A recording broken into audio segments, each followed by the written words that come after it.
Robert Cardillo, the most important thing you need to know is that he's an SSP MA alum. Everything else is just kind of gravy at that point, but he was a BA at Cornell University before that. But then, and that was, when you were here, it was NSSP, National Security Studies Program.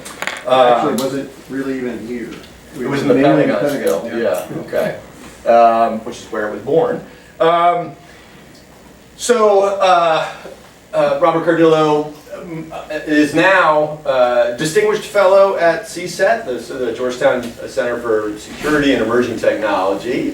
He's also got an affiliation with CSIS. But most recently, he stepped down from his highest position in government, leading role as director of NGA, the National Geospatial-Intelligence Agency, which is why you're going to get kind of the discussion that you're going to have today. Before that, he had a number of different senior level positions in the government, in the intelligence agency, in the defense world, including Deputy Director for Intelligence Integration at the Office of ODNI. And in that role from 2010 to 2014, he prepared and edited and delivered the President's Daily Brief. And perhaps he'll talk a little bit about that today, what that process entailed. He also served as the Deputy Director of the Defense Intelligence Agency, the Deputy Director of Analysis at DIA, as the Acting Intelligence Directorate of the United States Joint Chiefs of Staff. He has a long list of awards, civilian merit awards from the government, some of which he's won, multiple times. And he also received an honorary doctorate in 2000. Oh, this year, right? From the St. Louis University. Sorry, I'm laughing because while he was out there receiving this degree was the occasion in which our president discussed some very delicate issues in the presence of Putin. Basically, in my summary of this is, siding with kind of the Russian take on whether Russia was involved in the elections, not his own intelligence community. And so, you're a civilian now, and so maybe these kinds of interesting questions we can talk about in the public forum, but of course that's entirely your choice. Everybody please welcome Robert Cardillo.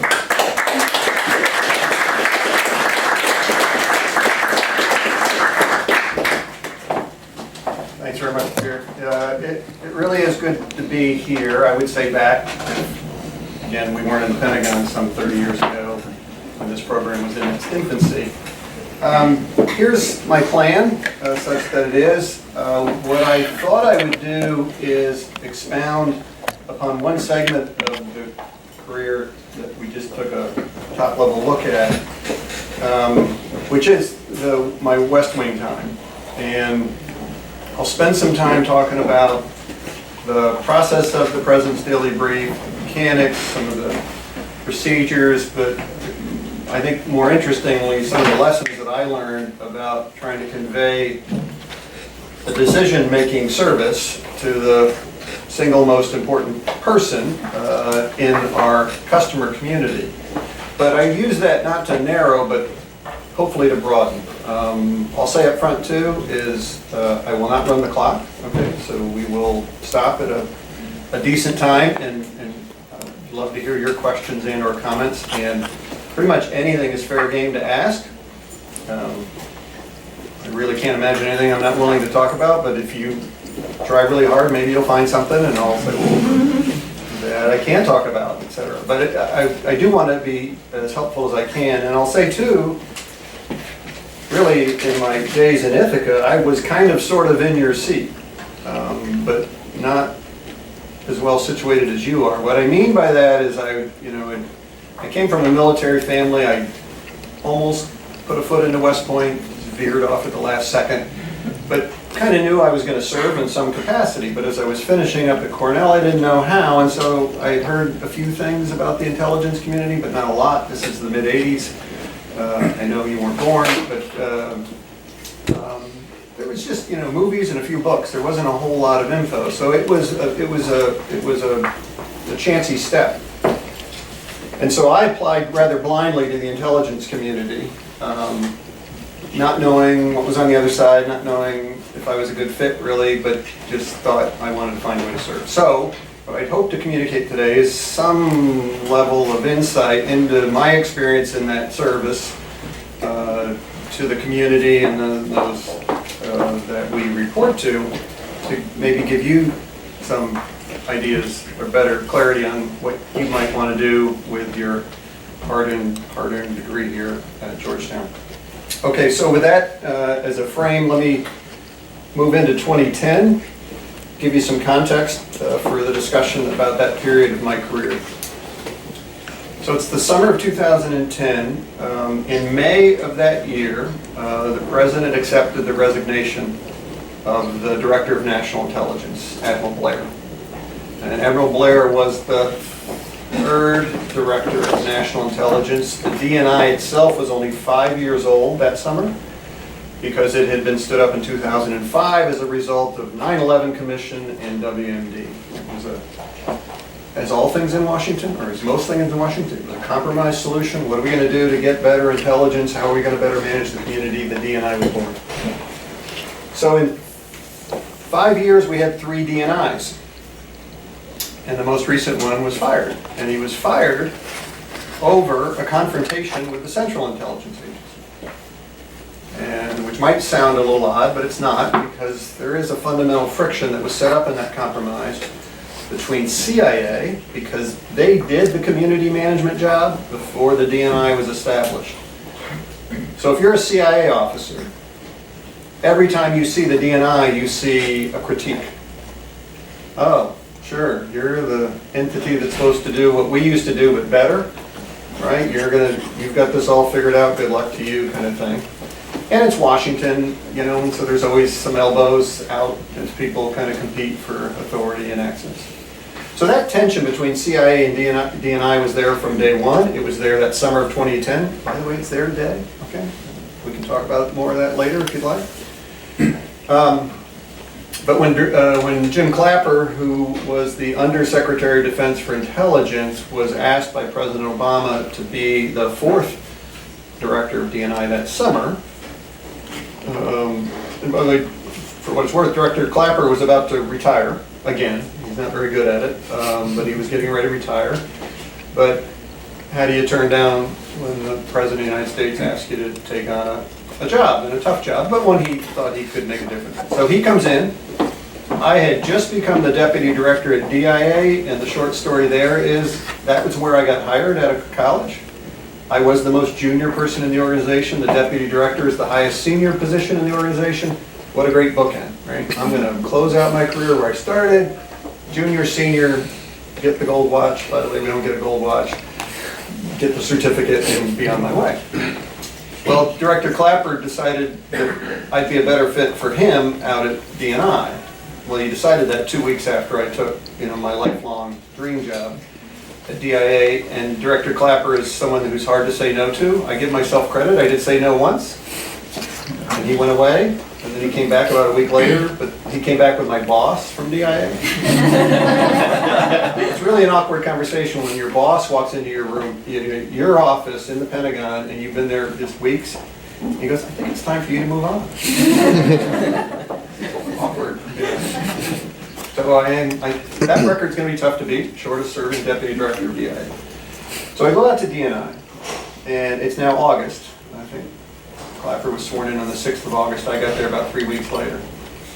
So here's our challenge. We got a shaky office, right? Not a whole lot of standing, not a whole lot of credibility. And that's just in the intel community. Now go down to the West Wing. Boy, the last guy got fired. I wonder how these people are going to do, what's going on. So, it was just tense. And by the way, tense is okay. Tense is normal at some level. We can talk about the new tense, if you'd like, later. But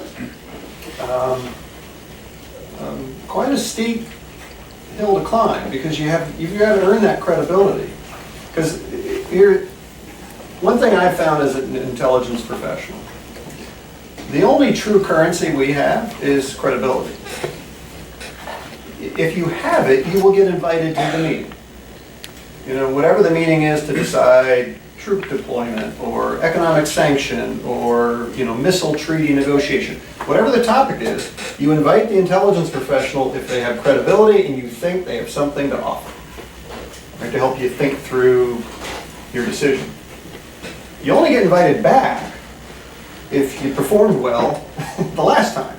So it's you're as good as your last 5 minutes kind of life. Now, that's a little bit of a stretch, but when I get in the White House, it is certainly that tempo. What'd you do for me this morning? What are you doing for me tonight? What are you doing for me tomorrow? I mean, really intense kind of environment. So, we walk in there, and as experienced as D&I Clapper was, he ran 2 agencies, he was a senior Air Force general, he had run the Pentagon intelligence effort. He didn't know the White House. Right? He hired a guy that had been on a student tour of the West Wing, you know, 30 years ago or something, so I kind of walked through behind the velvet ropes. I didn't know that world.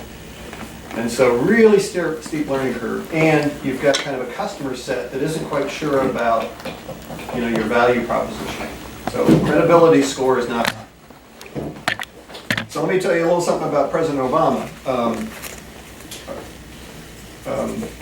PDV, President's Daily Brief, you know, started under President Kennedy. It's got a great history. There's some really good books. Dana Priest got a good one.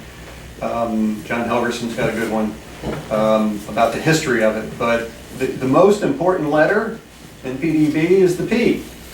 It doesn't really matter what President Kennedy liked and President Nixon didn't like, okay, and President Reagan loved, etc. What's President Obama need for, you know, his decision-making process? So a few things about President Obama. And by the way, none of which I'm about to tell you did I know that September in 2010, right? Because I just seen the guy on TV and, you know, making big speeches and hundreds of thousands of people. One, he's an introvert, which sounds a little odd given what I just described, right? Most of us had seen him be enormously extroverted. I mean, how else do you campaign for anything unless you can talk to people, engage and whatnot? But naturally, you know, in his preference model, he digests things in private and quietly. He's an ingester. As a briefer, that's very difficult. Because even in this audience, about 25% of you are giving me body language now, as I'm talking. So, a nod, you know, head, you know, maybe a smile if something strikes you that way. Oh, not President Obama. Do not play poker with that man. He's a starer. And he stares. And it's not mean, but it's daunting because when you're briefing, especially when you're briefing a single person, you want feedback. Now, you don't need a million questions, that'd be nice.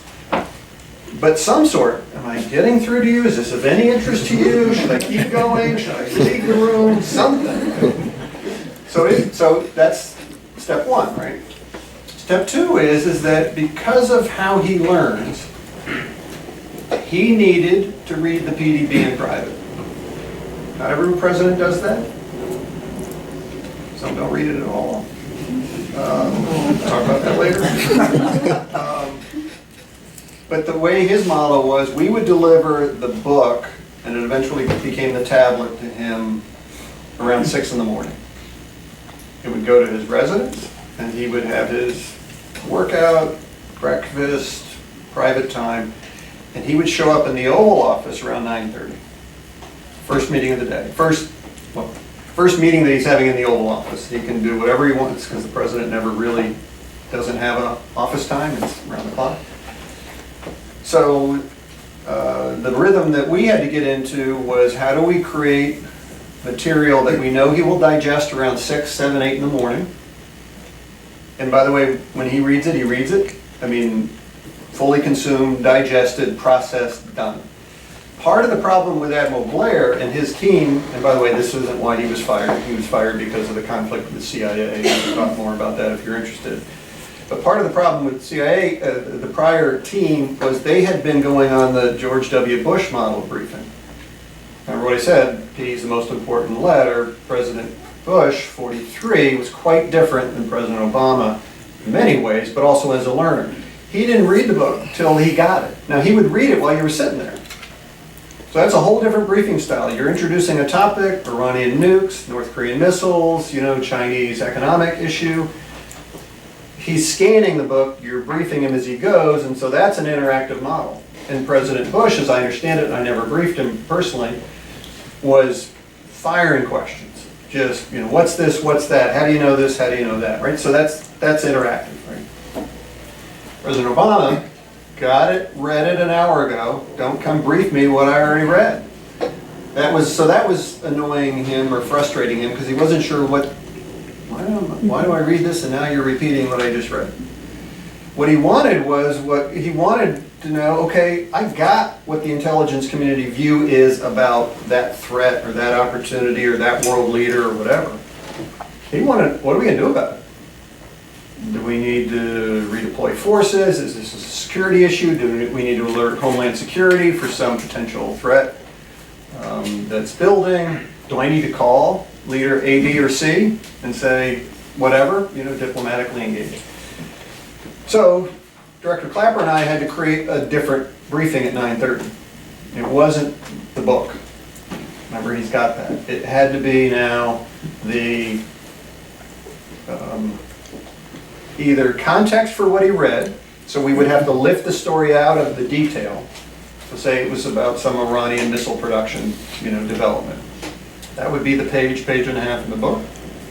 What we would then say is, here's how, what we might say at 9:30 is, Mr. President, you read this morning's book about the new Iranian capability. Let me tell you what the region's doing about it or not doing about it. And then we would talk about neighbors, and we would talk about context historically. This will put them, on this path going forward. So it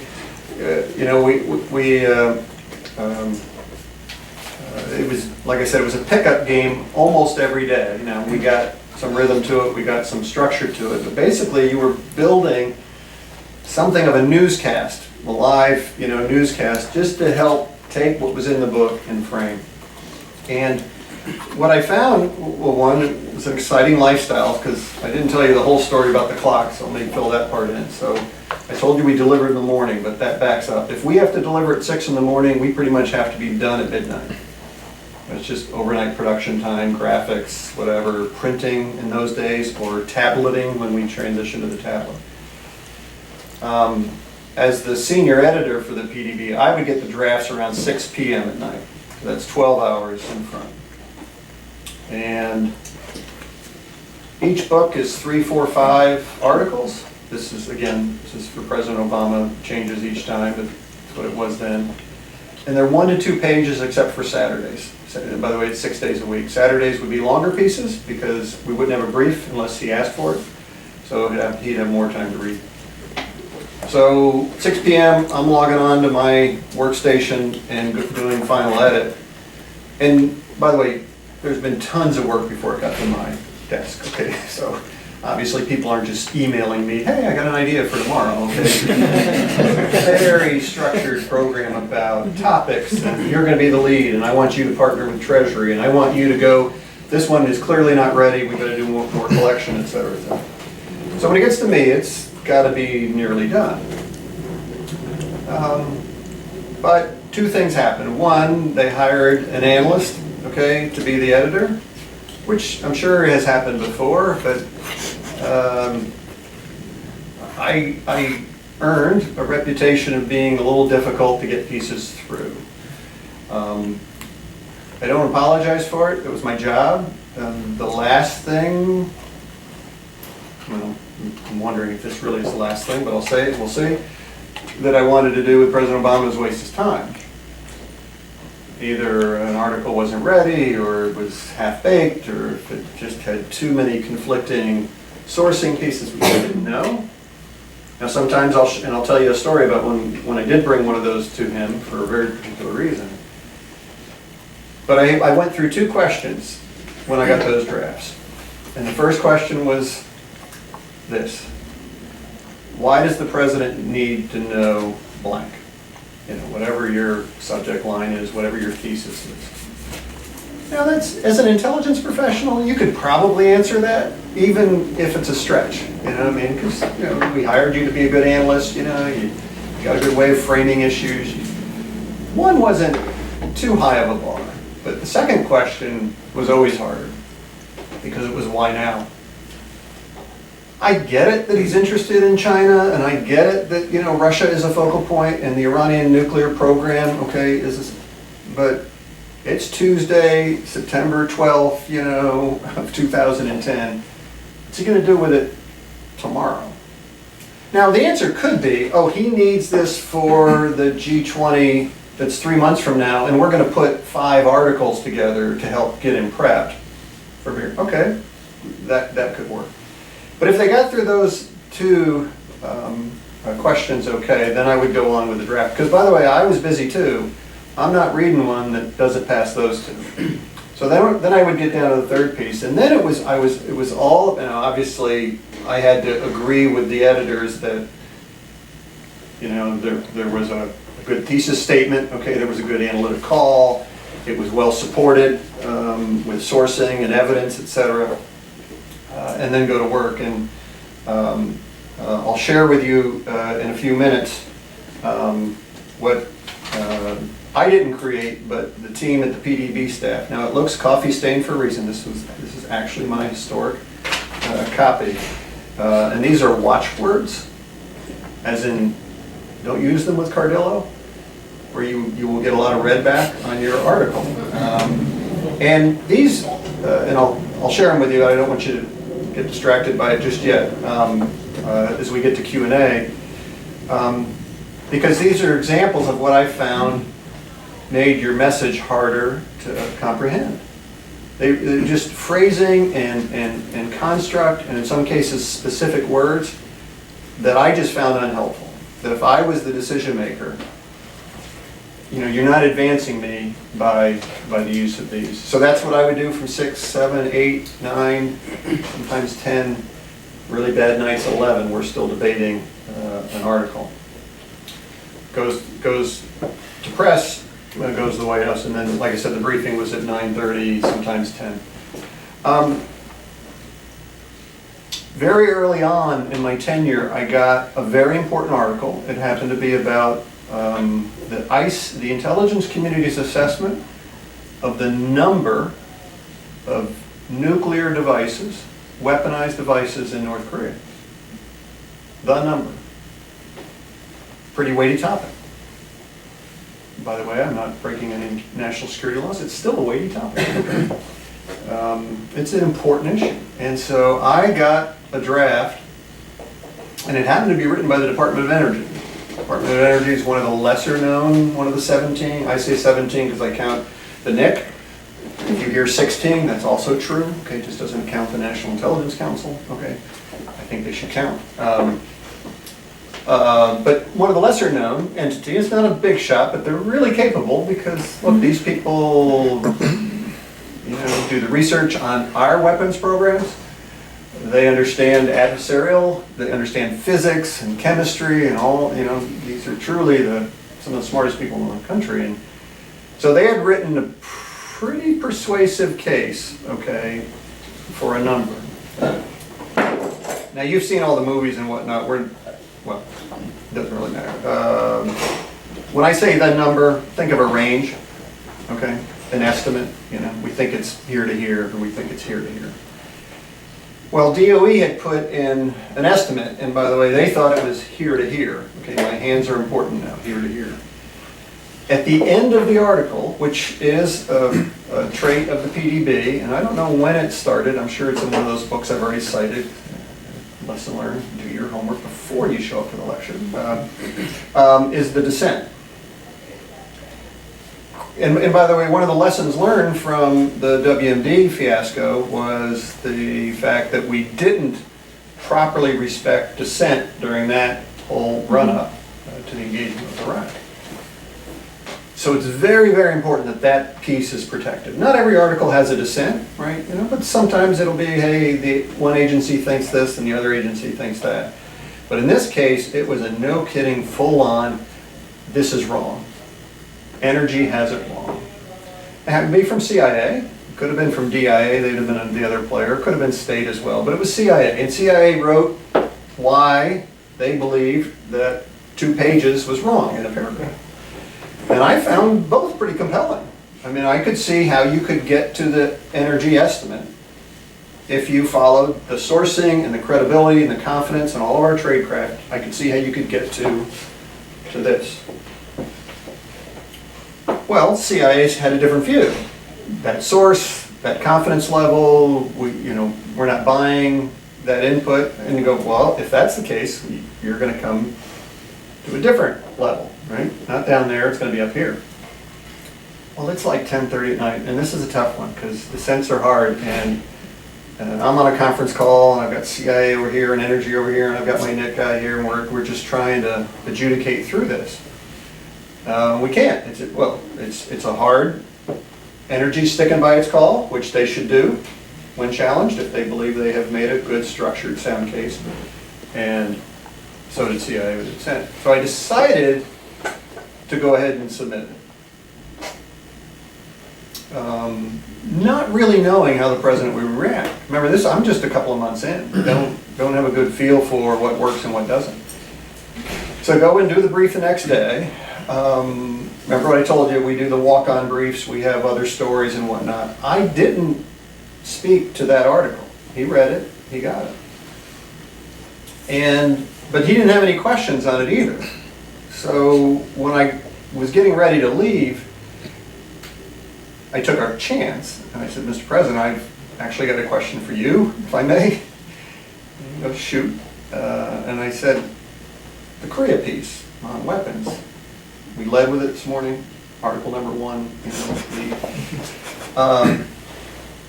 Strong case, strong dissent.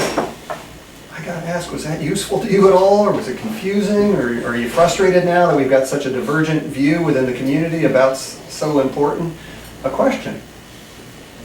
And he said, nope, not frustrated. Found it very useful to understand the analytic thinking. Because we had given him if-then, and then a competitive if-then, he was able to better understand the energy strengths and weaknesses, and he understood better kind of how CIA was approaching it. And because both demanded more collection, he could think through future decisions he might need to make about increasing collection and a risk tolerance thereby that one would have to calculate as you would think about those such things. So I came away from that especially rewarded, and I became a zealot for dissent. I mean, I should not officially create it, that would be wrong. But boy, if I got a hint of dissent in a draft, because what would happen is, say the article is 1 or 2 pages. What would come with it is called a background note. Would have kind of key checklist of, hey, did these people coordinate? Did everybody, review? Who reviewed? And then it would have way more information. Like if I had a question about a certain sentence that said, look, we think, this factory or this location is where they're building these gyroscopes or something, I could go find out everything I wanted to know about either gyroscopes or the history of that factory, when it was built, et cetera, et cetera. So that's all in the background note. Boy, if I saw dissent back there that wasn't up here, that was a yellow flag. I said, whoa, what happened? And I needed to hear from the agency that was dissenting in the background note that they had the opportunity to frame a dissent going forward for 2 reasons. One, my personal lesson learned from WMD is that we didn't treat it properly.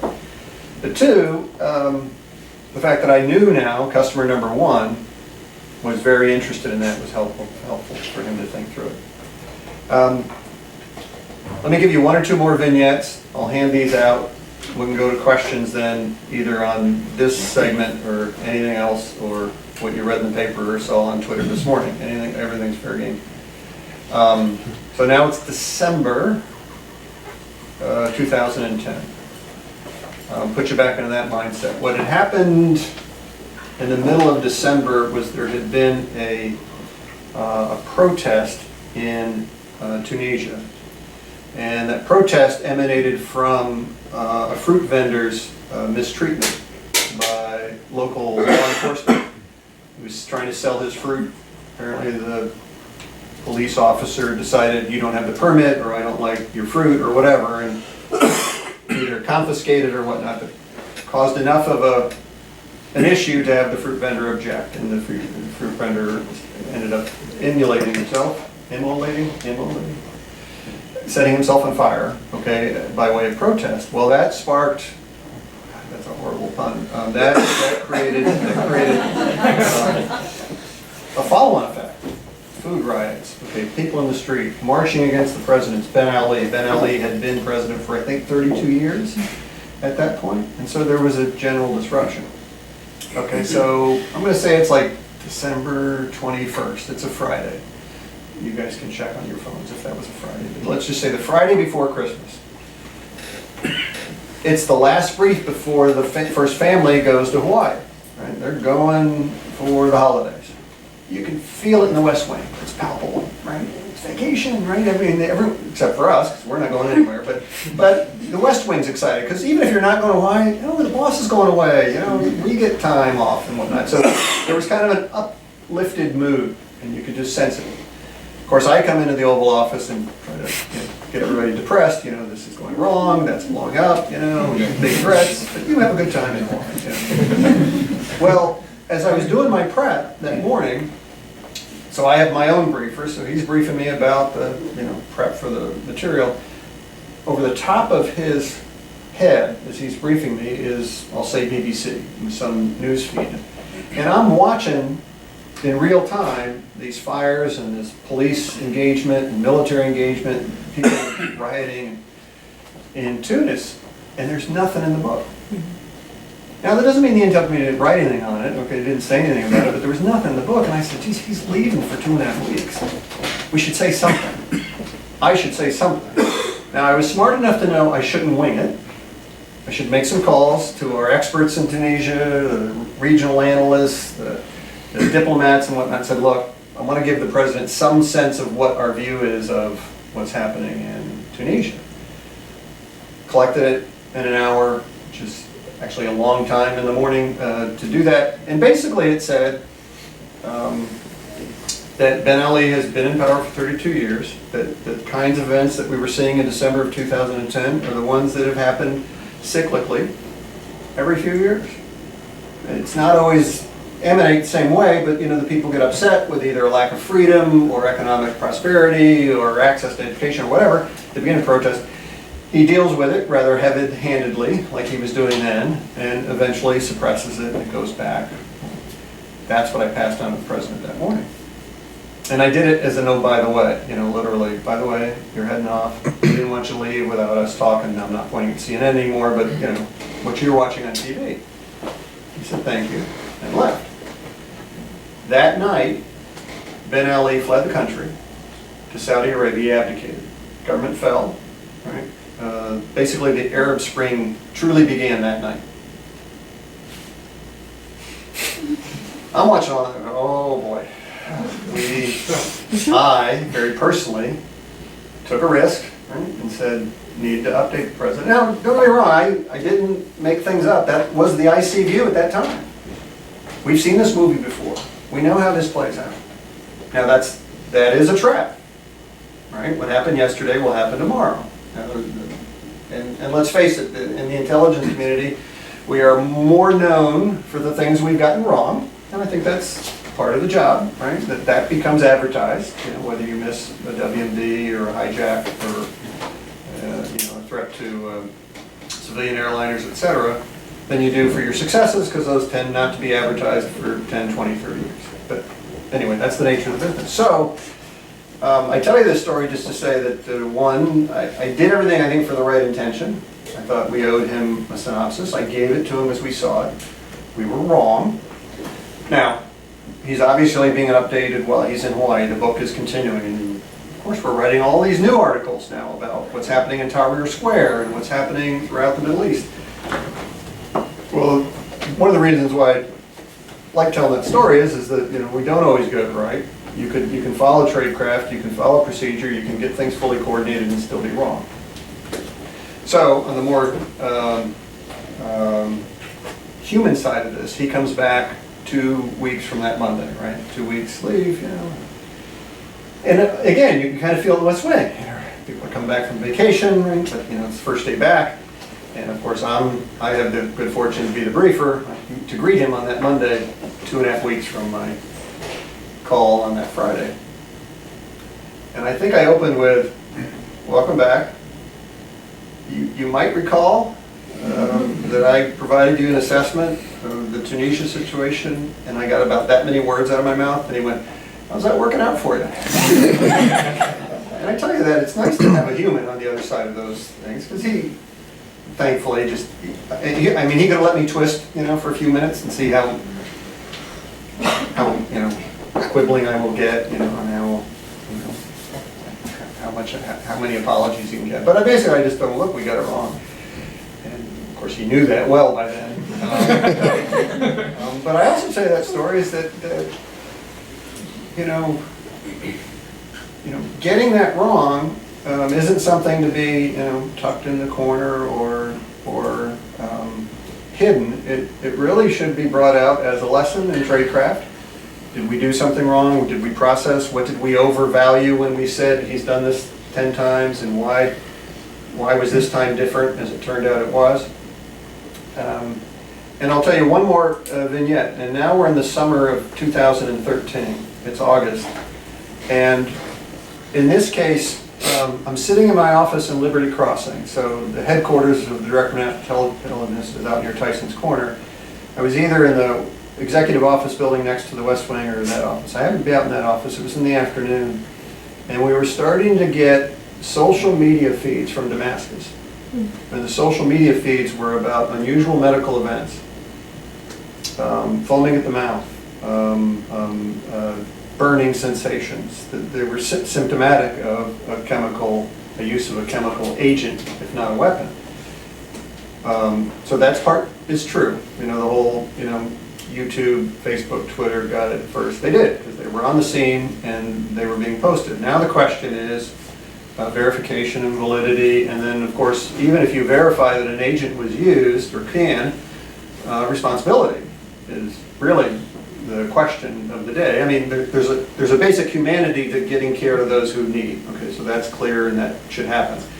Then it becomes, okay, responsibility. And recall too, I don't recall the date, but it wasn't too long before that August event when the president at a press conference had said, use is a red line. If Assad had chosen to use chemical weapons, that would be a red line for the president with respect to his response. So you want to talk about a weighty call, right? This is a weighty call, and it's a Middle Eastern country. There's an alleged use of weapons of mass destruction, chemical agents, that could trigger U.S. engagement. Where have we heard that before? Right? This is, if like I did, if you lived through 9/11 and the run up to Iraq, here we go again. Two things. One, the PDB that was written the next morning. Right? And by the way, that's early. And something this complicated, that's early. The PDB that was written next morning was the proudest. I am the proudest of that article. Not because we had everything right. Turns out we had everything broadly right that morning, but boy, the tradecraft was right, the conditionality, the sourcing, the phraseology, everything was just right. And you can imagine he wanted to talk about this the next morning, and he did. Way different vibe, lots of questions, lots of guidance, lots of direction with respect to his expectations of getting to confirmation of response. Well, one, use, and two, responsibility. So, let's see, it was around Labor Day. If you recall, the president, there was kind of a run-up that it was becoming clear, even publicly, that the U.S. was landing on that it was a chemical use and it was at Assad's direction. Given the red line, it meant some sort of U.S. reaction is coming, the leading candidate or likely candidate being Canada. The president, at the very last minute, took a walk, a famous walk with Dennis McDonough, his chief of staff. They decided, okay, we've got a good case here, but we're not going alone. And remember, part of the reason he got elected and his mantra was that there had been a an abdication at some level of congressional legislative responsibility and ownership of U.S. engagements overseas. So he said, look, I want Congress to come along on this ride. If we're going to start another Connect engagement in another Middle Eastern country, I don't want it to be on just my desk. Now, tons of criticism on both sides of that. You're welcome to ask questions. I don't have a big view on that. I mean, I can give you my opinion, but what it meant though was this guy now had to go to the Hill and give that briefing with the Joint Staff, Department of State, White House, and CIA. We all went as a team, and every member in Congress got that brief, if they wanted to, but hundreds got it, because they knew they were going to have to vote at some point about the authorization for use of military force in response to an alleged use of chemical weapons. Now I got to tell you, so the room, especially on the House side, the Senate side might have been a room this big because it's smaller, maybe twice this size, but you know, you could speak with everyone. The House is big, right? 435 members, and so it's like an auditorium. I'm pretty good at reading rooms. I told you about my holiday reading, in the White House and all that. Hostile room. Oh, angry room. And after Dennis McDonough took us up there, after Dennis gave kind of the big overview about how the day would go or how the morning would go, intelligence was first. And I could see, figuratively, I don't think you're angry, but people were just tight because, maybe I had my name in front of me, but really what I had was an intelligence tent card. Oh yeah, you're the guys that sold us on the WMD story in Iraq. Way to go. Now you're back to tell us, about another use of WMD to get us into another war, et cetera, et cetera. Very hostile audience. A lot of body language. None of it good, right? And I had, 15 minutes or so. That was my segment. The case was so strong. By the way, the hostility didn't go away. People were either angry with what happened or frustrated with the decision they had to make. Because even if you did get to, that Cardillo guy, or the intel community made a good case for the use, and they made a strong case for Assad's responsibility, right? So, but now it's a policy call. And you talked about earlier about this tension that exists between policymakers and intel community, which is natural. And so in that case, I found that the reason it turned out to be my proudest moment is, as an intelligence professional, is I believe we had learned lessons from 9/11 and WMD. Doesn't mean we aren't going to make a mistake. I talked to you about one we made, and I'm sure I made a number of those in my course there. But we're a much healthier community by way of recognizing, respecting dissent, making collaboration not just a check the box, but making integration truly the objective. I will not tell you the community is where it needs to be. It isn't. It is still too kind of got a Byzantine kind of makeup. No sane person would design the community we have today. It just kind of happened. I also don't believe there's almost any chance there'll be any major redesign short of a huge disaster, which nobody wants. So the trick is, how do you make the best out of which kind of a sub-optimized construct and layout? I also think, coming full circle now on that summer of 2010, I think now by the way, I'm biased about D&I Clapper, mentor, leader, et cetera. He's got his foibles, he's got his shortcomings. I'm happy to give a different view. I happen to believe, though, that the Office of D&I steadied itself under his leadership, became a relevant part of the community. I think most of my friends at Langley would agree with this, okay? But, there's still a tension. So anyway, I think the D&I now has an important role to play. Be kind of that centralizing figure, that coordinating figure, the person that doesn't own an agency but can turn to the president and give him straight advice without worrying about a budget or a particular equity. So let me stop there. I'm going to hand these out. They're mostly legible. Actually, you guys could just figure out how to get them going back. But what would you all like to talk about? And as I said at the front, the questions can be, anything in the 4 years that I picked, or they can be, and like I said, what happened this morning. Sue Gordon, who recently resigned as our principal deputy DNI, was my deputy for 2.5 years at NGA. Here's a lesson for you: always be kind to your deputy.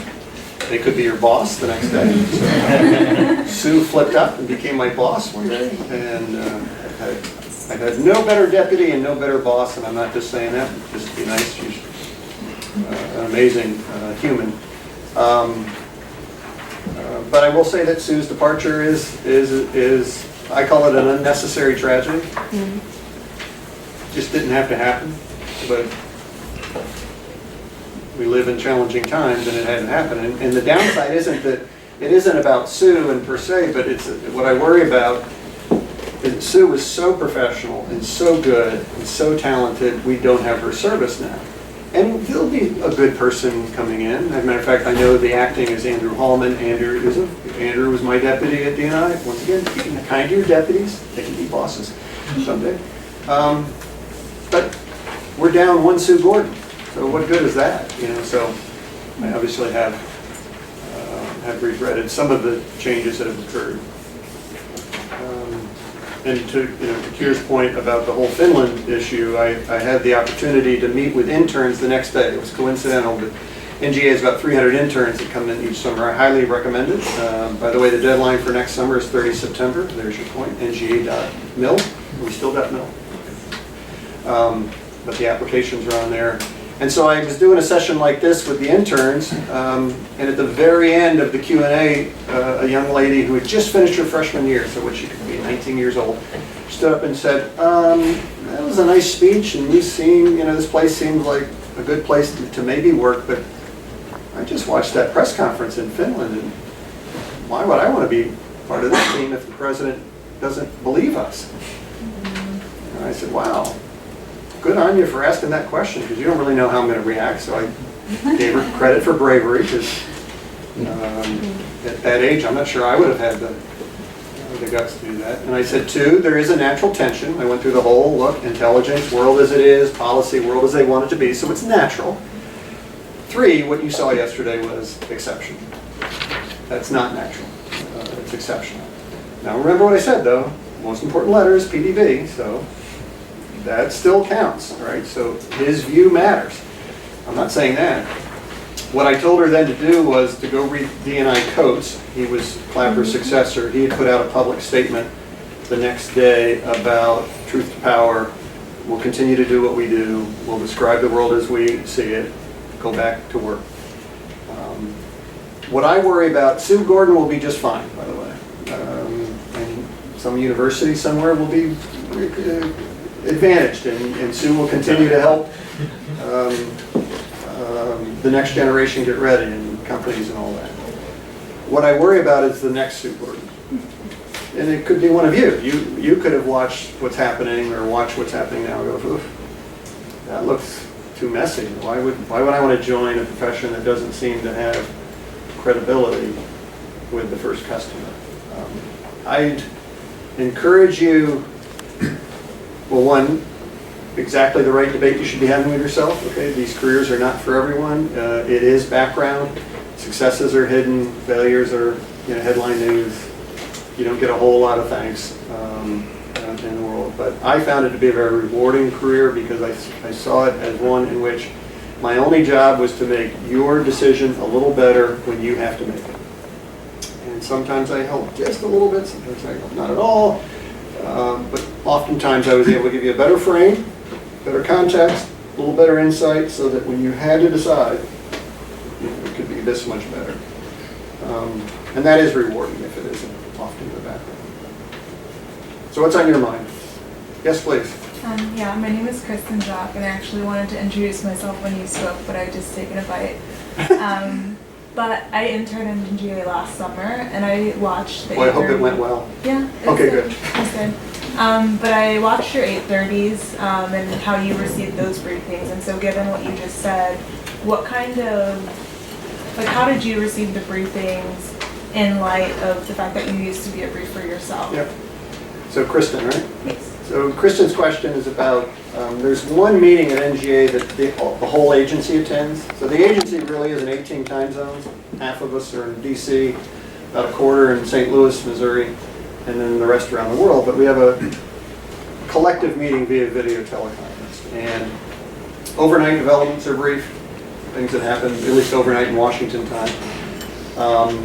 And then 1 or 2, sometimes 3 subject matter experts would come in and give a 5 to 7 minute briefing. And I got, well, I earned a reputation, I think, for being hard to brief, okay? I didn't mean to be mean about it. It came across that way sometimes. If you saw last summer, you didn't see the early days. The early days were rough because I was learning kind of how to be a director, you know. They were kind of learning how to work for an analyst who was the director now. It was a bit of an abrupt transition from my predecessor to just a different style.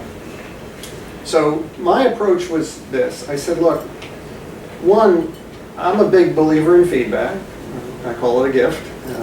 It's part of that dissent mode. I think if you can't feel free to give feedback, something's unhealthy about that. There is a constructive way to do it. And again, I got some helpful hints on how to do it, Robert. Don't, you know, just, and I don't think I ever blasted, but I could be sarcastic, you know, I could make a joke, and I get it when the director makes a joke, that can be quite painful if you're on the receiving end of that, you know, even though I think I'm funny, you know, if you're a junior employee or a teammate. So I did try to moderate style, but I also felt that if we internally, and now this is a we NGA, could not be our toughest critic, we were going to have a hard time on the outside. So I purposefully, I mean, I didn't go, you know, looking to find fault, but when I found us giving pablum-like briefings, you know, and most of those words, you know, that you see on that piece of paper, I would go, and how is a decision maker going to get advantage from that? You just said something might happen, or you just said we cannot rule out something. I go, what would anybody do with that? You know, and so what I was really trying to do was to take really my White House days, because that was the highest art form of, boy, if you don't get their attention in about 5 seconds, you lose them, because they're busy people. And if you don't use your first 5 seconds to let them know they didn't make a mistake in giving you that last 5 seconds, you lose them again. You know what I mean? It's just it's blood sport. Now, not every briefing is in the Oval, and not all of us are going to work in the West Wing. But I think the art form is the same. So what I was trying to convey is a way to, you know, crisply tell your story, use elements of tradecraft to underpin it, but then also be prepared to, you know, game on. And I don't know, I'm not a big one on woulda, shoulda, coulda, you know, reverse. Had I done that, I might have moderated it early on. I didn't quite appreciate how abrupt that change was for the team. Hopefully by the time you saw it, it looked like, oh yeah, they must do this every day, because they're kind of sort of used to him by now. But the other thing too is, what I hope too is that even though that's 5 to 7 minutes, I hope it carries them forward. Because I remember I had a handful of opportunities to brief directors. I remember not sleeping the night before. I remember over-rehearsing. Remember, I wasn't big on people reading their briefs. I go, no, eyes up, let's go. Because I could read that brief just as easily, but I need to hear from you. So part of it was, you know, what worked for me, and trying to convey that going forward. So what year are you here? I'm sorry, what? What year? I'm second year. Thank you. How are you? Good. Oh, I'm sorry, I was looking right over your head. My question would be, what do you think is the intelligence community's role as a truth provider or as an information provider, you know, in the context of the growing media, and then especially like social media. You didn't introduce yourself. I'm Evan. Yeah. And where are you from? I used to work for you, sir. So Evan is a NGA teammate who's here on what we call vector studies, so it's a full-time deal. It's a great deal, right, Evan? I did that, but I did it at night because it was the old days, and that's how we did these things at night. That's a huge question. One, because you threw the word truth in there. What is that anymore? Right? What is that ever? But especially now. So first of all, I'm going to take truth off the table, but I'll tell you why. I don't really think the intel community deals with truth. I think truth is even, now by the way, you're also allowed to completely disagree. Right? I think you're wrong about truth. I think you're wrong to take it off the table, please. I welcome that feedback. The reason is I think truth has got a degree of subjectivity to it. I do believe that there are facts, okay? I do believe there are realities. I think there are hard underpinnings that could lead you to your view of the truth about something. But it's a word I would not put into a PDP article. You know, the IC believes the truth to be the following or something like that. I just think that would be too much of a stretch. But I think what the essence of your question is, and I'm happy to discuss it. Take the current administration aside for a second. I will bring them back in a minute, but just for a second, take it aside. The intelligence community exists to work the gray, not the black, not the white. If it's known, or if it's obvious, or if it's open, or if it's evident, that's not the intelligence community job. The intelligence community job is to infer understanding where there's doubt, where there's mystery, where there's enigmas, where there's purposefully hiding of capabilities, right? These are nation states doing what nation states do. So the nature of the business is gray, right? Just hard. General Hayden, who I'm a big fan of, has written and spoken, much more eloquently than I. But he says, they don't call us in for the easy questions. They only call us in for the how many nukes does North Korea really have? Let's go. It's really important to me. Oh, let me Google that and get back to you. Right? It's really hard.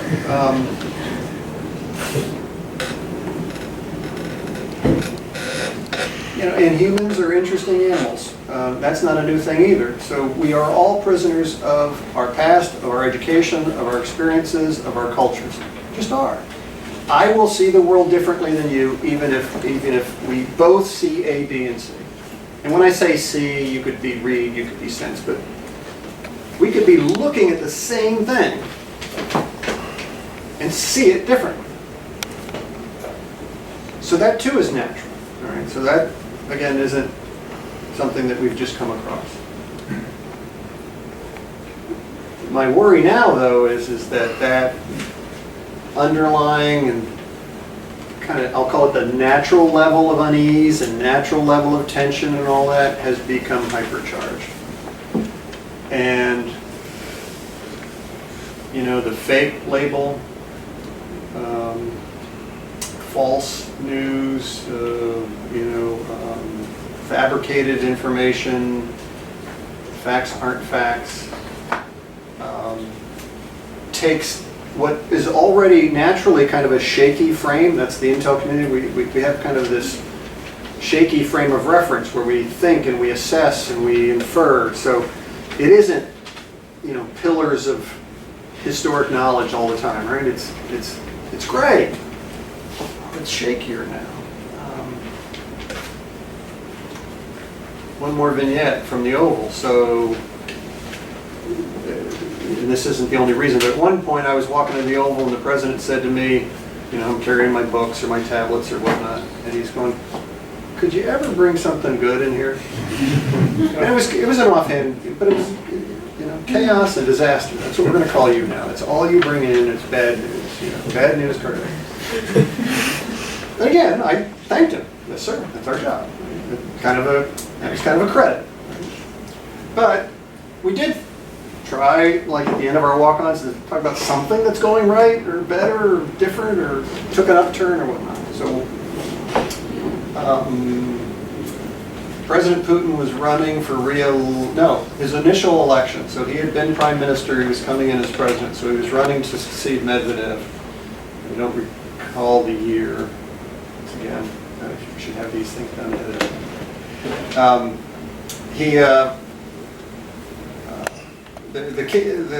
Putin was ahead without cheating, okay? He was going to win it. But he was running against a Russian billionaire, internet billionaire, I think it was the guy that ended up buying the Brooklyn Nets. But it was too close for Putin's taste. So he had his service create a doctored photo, Photoshop, and they took a photo of this candidate that was getting polling too high, and they put him with bad people, like mafia figures, criminals, etc., and just said, well, look, and they put that in the paper and they said, well, you can't vote for this guy. He's a bad person, he hangs out with bad people. So I brought the photo in and showed the president how we had detected, right, the manipulation. Now, it wasn't that great a manipulation, so it wasn't that big of a stretch, but I wanted him to, kind of pat me on the head and go, that's good, I'm glad you're protecting me from this misinformation, or we didn't use fake news in those days, but that was right, to make sure that we're keeping fakes away from him. And I got an answer I wasn't, well, it didn't come out the way I had hoped. I handed him the photo, told him the story, was expecting him to pat on the head and get along your way.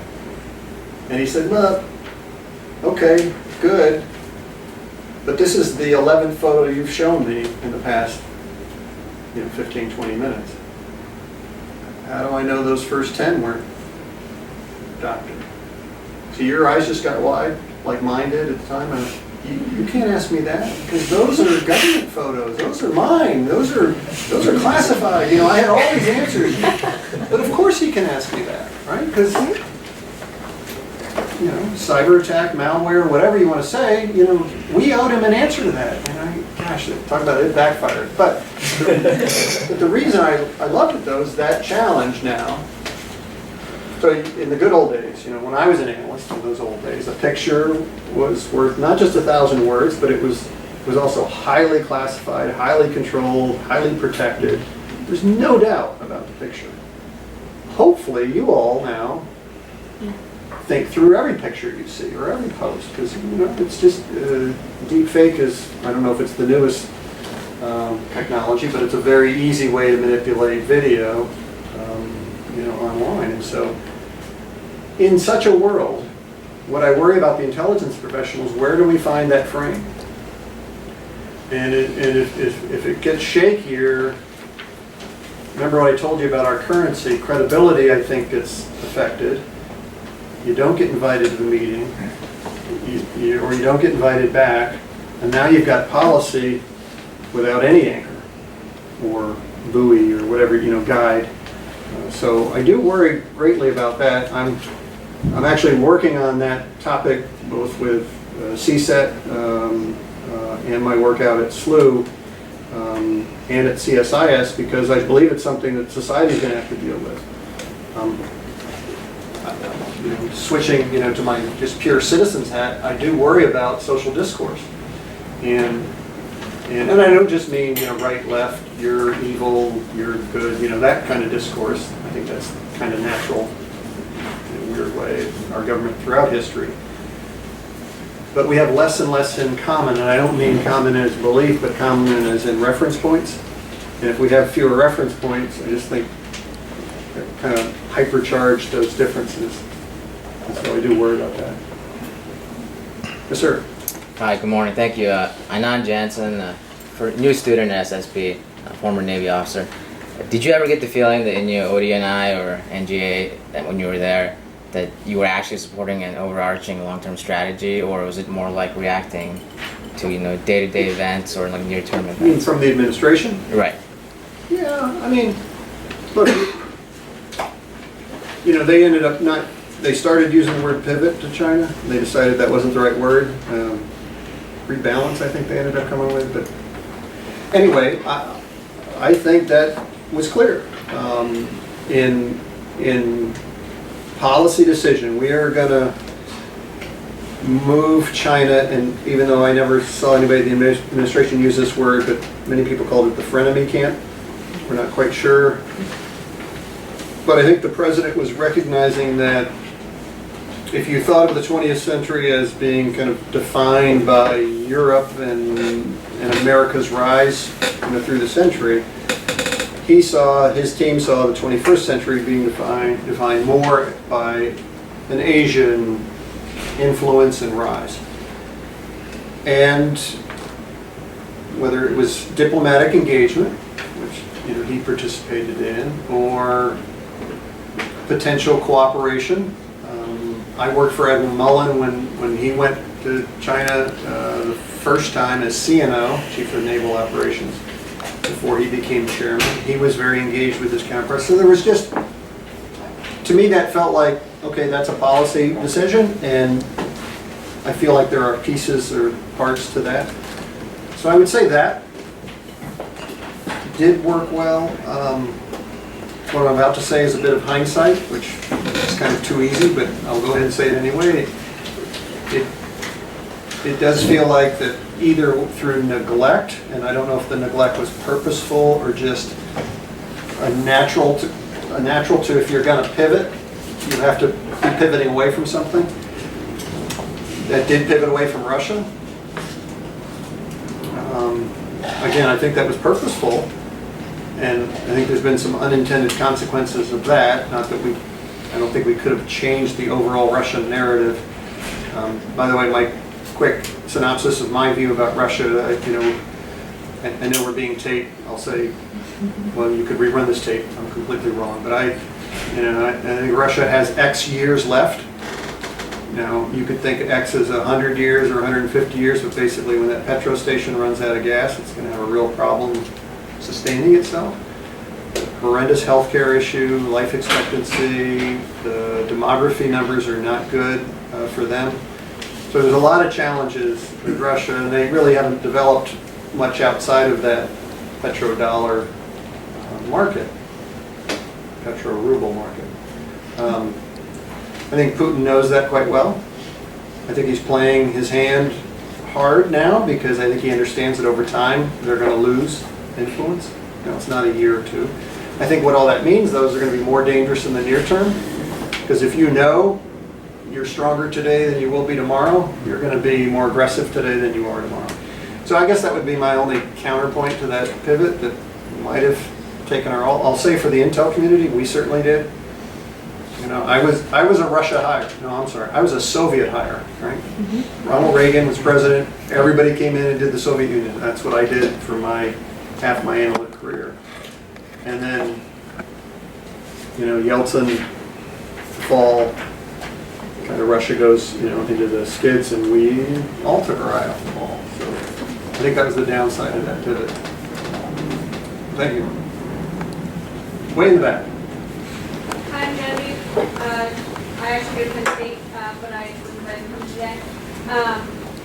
What was your greatest lesson learned at NGA about both the value and the weaknesses of geometry?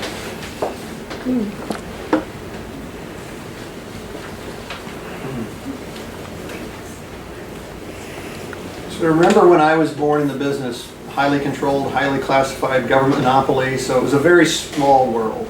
It was a nice world in the sense because you knew everyone and there were no windows, everything was dark room, but you also had, because we had a monopoly, if I handed you a picture from space, you were really happy because I'm the only person in the world that can give you this picture. So, customer service and value and all that was good. I use that as one end of my answer to your question. So now I come back to NGA in 2014. I'm 30 years into the profession. That is not the world anymore. Your phone, your tablet, your computer's got way better access from images from space than I had.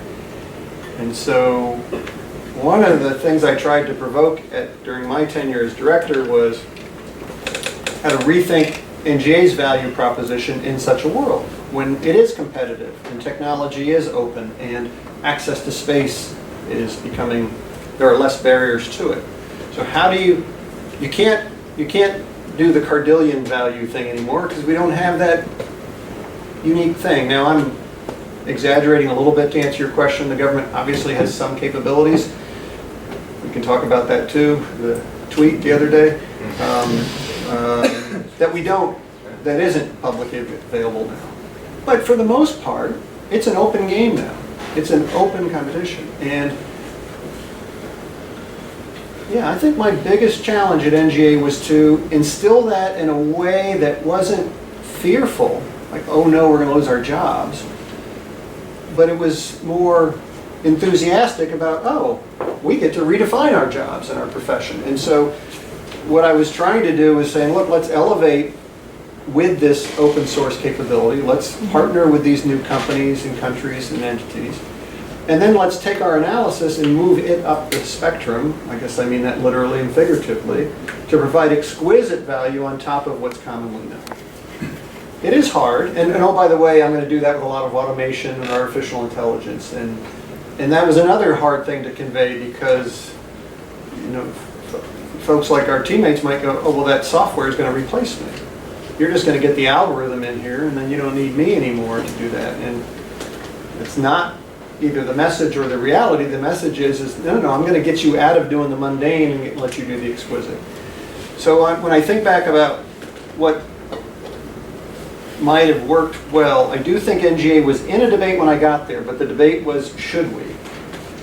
Should we engage with this community? Should we try these new partnerships? Should we bring in this non-traditional source? And when I left, it was, how do we? So it wasn't that we got all those questions right, that we knew the how, but at least it wasn't should anymore. And I feel pretty good about that. I coincidentally was there this morning for something else and had 2 good elevator rides, which meant I got 2 good stories out of teammates. I love hearing people's stories. And one just picked right up, oh, sir, the technology that we got from company X is really paying off. And I just went, this is like a plant, you know, but it was nice to run into somebody, and maybe it was. If it was a nice gesture. But I will say too, I strongly believe if NGA doesn't keep challenging itself on tomorrow's value proposition, I would be worried. You know, the short bumper sticker is what got you here won't get you there, and it won't. And I'm more than okay with that. I think that makes the job exciting and challenging. Bringing 10 to 15,000 people along can be an interesting ride. Thank you. Yes, sir. I'm Aaron. I am my first year security studies program. I guess my question for you, in your opinion, what is your highest national security concern? Well, I actually do think it's the discourse issue. It's not really about intelligence. This is more of American view. Just, and again, I'm a big student of history, so I read a lot, you know, of our Revolutionary War period and early elections. And look, we've been vicious to one another for a long time. Okay? There were fake pamphlets, okay, back in the day. Now we have, you know, fake YouTube videos and stuff. But we've always kind of had that kind of polarized view. You know, going back to my answer earlier, what worries me is that whatever we had in common, you know, fact A, B, and C is becoming less common. And if that scales, then I just see us becoming, you know, kind of hyper-charged at the polls. And so, and let's face it, and this, you know, this is not anything I figured out, there's a lot of commentary about this, you know, because the way we get our feeds of information, we can feed ourselves just what we want. You know, I only listen to NPR, I only listen to BBC, I only listen to Fox. And we know that those are echo chambers. You know, you may like one of them and not the others, or 2 of the 3, or whatever. But then let's face it. Then because we live in those, and by the way, that's not a new thing either, right? I read the Wall Street Journal, you read the New York Times, whatever, different editorial views. I just worry about how quickly we can go to those corners. And I guess I would say this too, is that, you know, it's, again, I know I'm still being taped here. You know, as a citizen, I'm not a big fan of our current president. But it didn't change an iota of my role as director of NGA. NGA got everything he deserved and more, you know what I mean? I mean, so please don't, I'm just talking about the fabric of our society is framed in a way that I find is unhelpful. And so whether it's 16 months from now or 64 months from now, I think we're going to have to do some sewing, restitching. I mean that internationally, I mean that societally. And so, you know, I'd like to help where I can with that stitching. And so I guess as you all go through this program, as you think about where you want to add value, and again, it's not a left or right comment, you're welcome to be both or in between or find a whole different vector. I think wherever we can, you know, each find a way to contribute to that healthy discourse, I think that's the better. And I think when the discourse isn't there, then I worry about our basic security, about who we are. Yes, sir, and then we'll go here. Jared Stefani, second year SSP. You talked about the president as a customer for intelligence. How is the Congress as a customer? I mean, I'm going to say bad in general, but I think they've always been bad. Now, having said that, most of them don't care. They don't need to. People don't vote, okay, on us often. So it's not a big political football. It can be at times with, you know, Syria and strikes and WMD. The committees, though, we have permanent, dedicated committees, one in the Senate, one in the House. And I've worked for them for a good 20 years with different leadership, different parties. I was very impressed with both committees. Now that's a general statement. I'll go into a few exceptions to that general statement. But the ones that, and by the way, I think the Senate throughout my career has always been this way. They take their job seriously. It happens to be a Republican chair now, Senator Burr from North Carolina, Senator Warner from Virginia, vice chair. Senator Feinstein was the vice chair. Very serious, very cerebral, good questions, good tasks, good partner, or good provoker. I got my own, you know, dose of nasty language from the Hill, you know, hey, NGA, you're not moving fast enough, or you're moving too fast, or you're, you know, whatever. I mean, it was always, you know, a lot of critique. And so I thought that was good. I thought that the House, one, it's the House, and, you know, God bless our founding fathers, you know, these 2-year election cycles, just nuts. But anyway, so it's just a different place. And again, you don't need to hear that from me, but because of that too, a little less deliberate, a little less deep, you know, we seem to be. And by the way, it's happened on both sides. There was Democratic Chairman Reyes, I forget the years he was there, that was just too partisan. And for my cup of tea, not an official administration position there. And then Chairman Nunes, Republican, who just came out before the last election, again, just, in my view, played the politics too much. And then what happened was the committee then would start playing that way. And trust me, there's no win, okay, when you go up there and you get in between, you know, Democratic and Republican fights. You just try to stay out of the way, and that's not very healthy. But broadly speaking, it was good. And whenever I went up there, and I went up there a lot for the White House, not just the Syria time, the whole Bergdahl thing, you know, when the administration decided to trade some Gitmo detainees for Sergeant Bergdahl.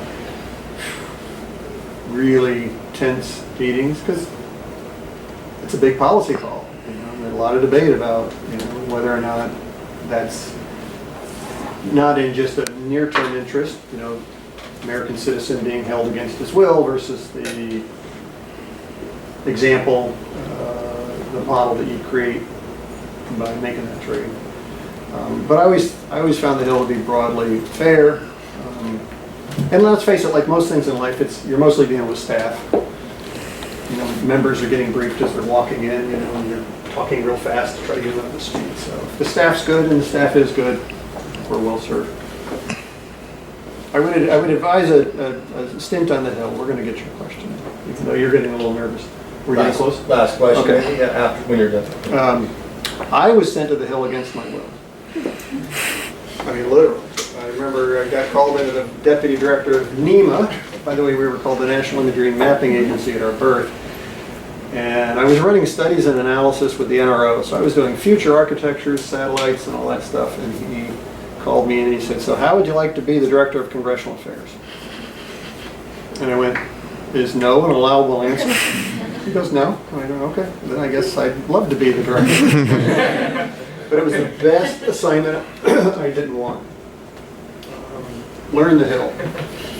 Go intern. Go be a staffer. Go work for a committee or a member. Go.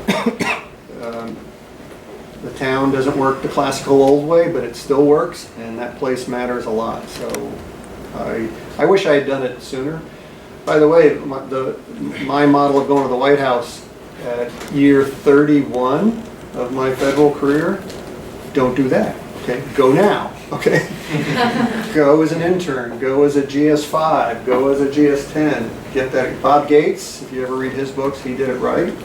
I mean, I think we did okay down there, but boy, we were learning as we went. And boy, I would have been a much better partner if I'd had some prior experience on the policy side. So if you do join Intel, like some of the teammates have done, get out of the intelligence community for a while, not just at school, that's a good thing too, but go work, for an undersecretary or assistant secretary, go to state, go to commerce. See what it's like when NGA's, you're the customer of the agency.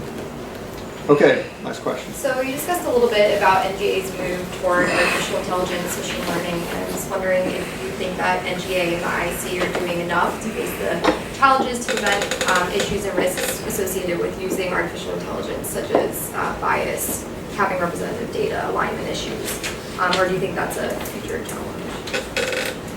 Sure. No, it's not on here. So you said enough. It's a watchword for me. Just because what is it? What's enough? So of course the answer is no. I mean, but I'll give you a better answer than no, not enough. So here's the good news. Okay, and by the way, I told you about my connection to and affection for, admiration of Sue Gordon. Sue was the principal deputy, 2.5 years. Sue made artificial intelligence and machine learning a major objective for the DNI, thus for the community.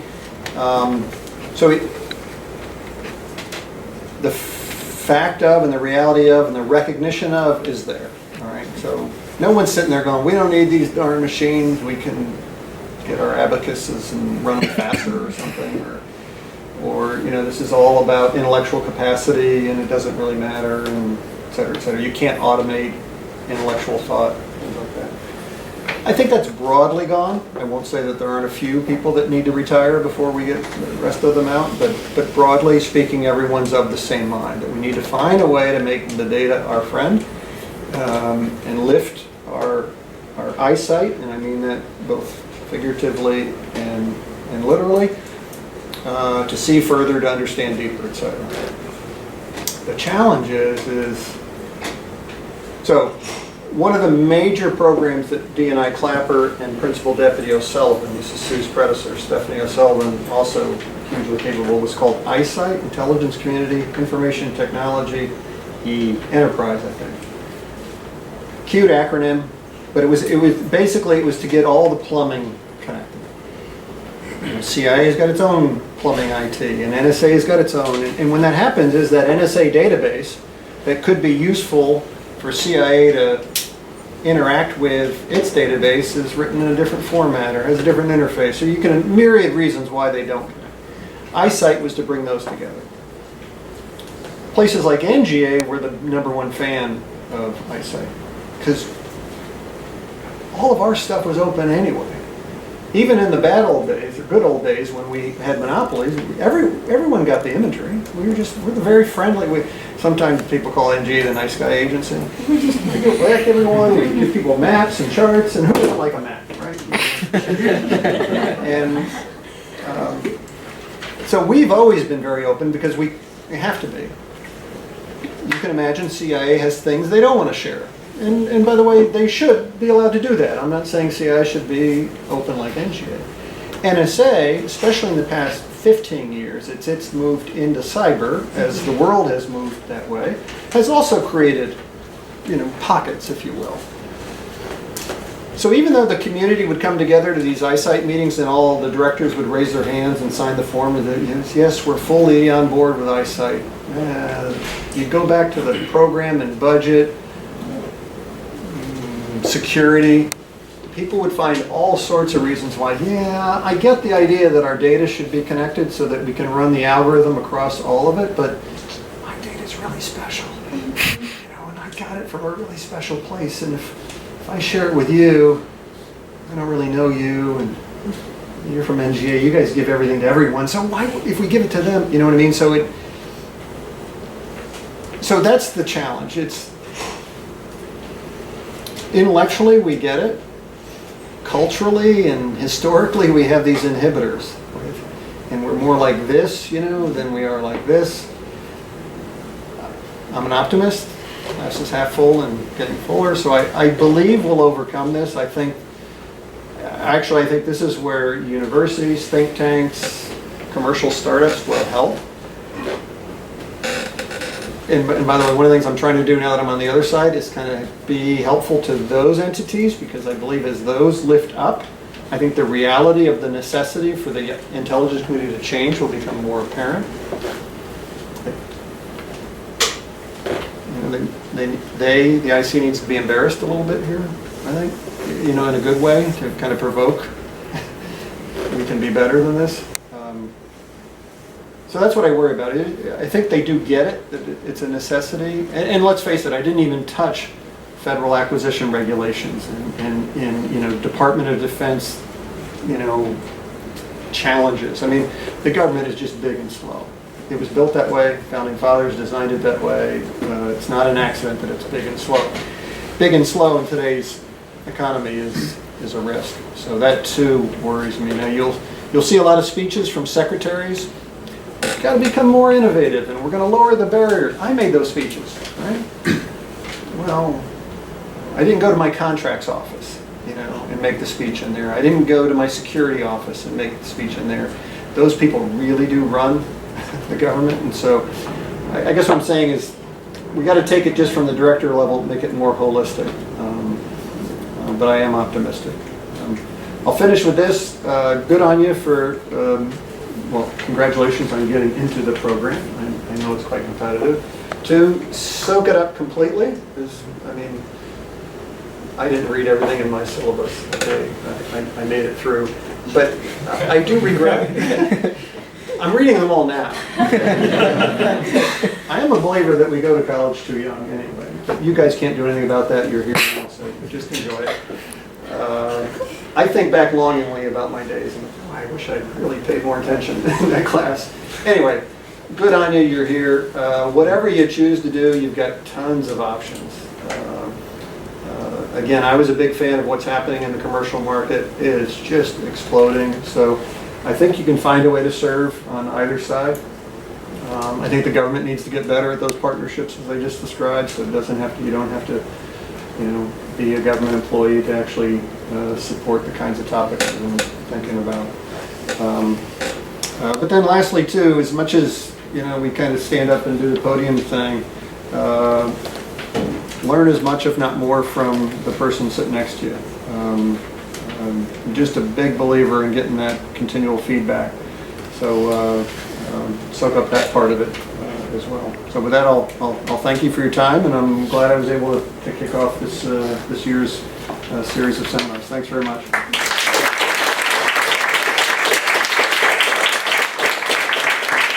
We're already over time. I want to give these folks time to do their readings for class tonight. Can I say we must do? But if you wouldn't mind sticking around for a few minutes, if anybody has some additional questions to talk to. I just, two quick thoughts as we go.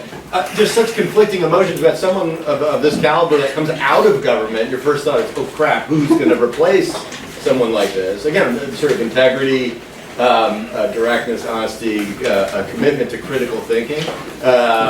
But on the other hand, the benefit is we get someone like that out here now, and I know you've been doing training of interns and all the rest. Someday we hope to get him into the classroom, hopefully before you graduate. But just know that in the classroom, what we do is very similar to what the themes that you're emphasizing. The goal is critical thinking. I mean, you used to be able to say everyone's entitled to their own opinions, but not their own facts. Unfortunately, now we're having this debate about the facts thing, but it will always still be the case. Whatever we can settle on facts, the really interesting thing is the interpretation of the facts, the different theories that you use to analyze them, and to always have devil's advocates in your own head and critical thinking and all that. That's what we're all about here. So thank you for joining us. Appreciate it. Thanks again.